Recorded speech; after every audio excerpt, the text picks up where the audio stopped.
contributo arriva solamente se si mette in rete questo tipo di energia pulita.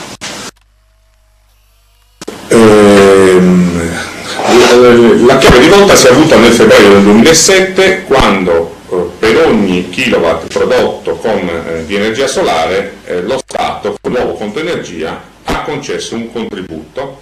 Questo contributo su ogni kilowatt ha la durata di 20 anni e non è un contributo che lo Stato attinge dal bilancio dello Stato, ma attinge da un particolare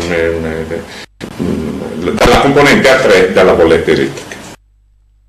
Quindi anche per noi banche è cambiato un po' l'aspetto finanziario, perché dobbiamo contribuire alla realizzazione e al finanziamento di questi impianti per la fotovoltaica prodotta.